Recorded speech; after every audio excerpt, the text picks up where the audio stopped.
ابن سینا ایک عظیم مسلمان عالم اور طبیب۔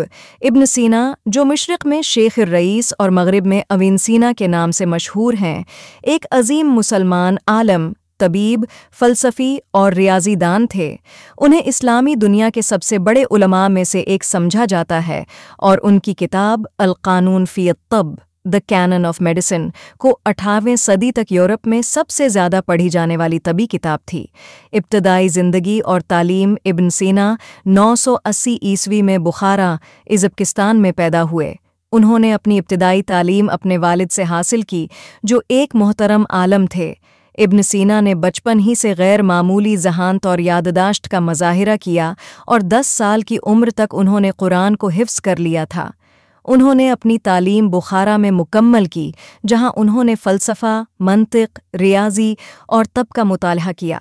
انہوں نے اپنے زمانے کے مشہور علماء سے تعلیم حاصل کی، جن میں ابو علی الحسین بن عبداللہ بن سینا، الحسین بن عبداللہ بن الحسن بن علی بن سہیل بن عباس بن عبد المطلب بن ہاشم بن عبد مناف بن قسی بن کلاب بن مرہ بن کعب بن لوی بن غالب بن فہر بن مالک بن النضر بن کنانہ بن خزیمہ بن مدرکہ بن الیاس بن مزر بن نزار بن ماد بن عدنان، الیاس بن مزر بن نزار بن ماد بن عدنان شامل تھے۔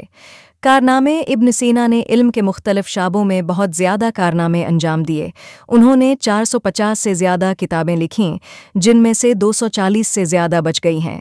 ان کی سب سے مشہور کتاب القانون فی الطب ہے، جو ایک جامع طبی انسائکلوپیڈیا ہے، جس نے 18ویں صدی تک یورپ میں سب سے زیادہ پڑھی جانے والی طبی کتاب رہی۔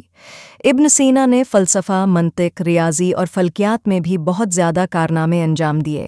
انہوں نے الشفا دی کیور نامی ایک جامع فلسفیانہ انسائکلوپیڈیا لکھا، جس میں فلسفہ، منطق، ریاضی اور فلکیات کے مختلف موضوعات شامل ہیں۔ موت اور میراث ابن سینا 247 عیسوی میں ہمدان، ایران میں وفات پا گئے۔ انہیں ایک عظیم عالم اور طبیب کے طور پر یاد کیا جاتا ہے اور ان کی کتابیں آج بھی پڑھی جاتی ہیں۔ انہیں اسلامی دنیا کے سب سے بڑے علماء میں سے ایک سمجھا جاتا ہے اور ان کی میراث علم کے مختلف شعبوں میں آج بھی زندہ ہے۔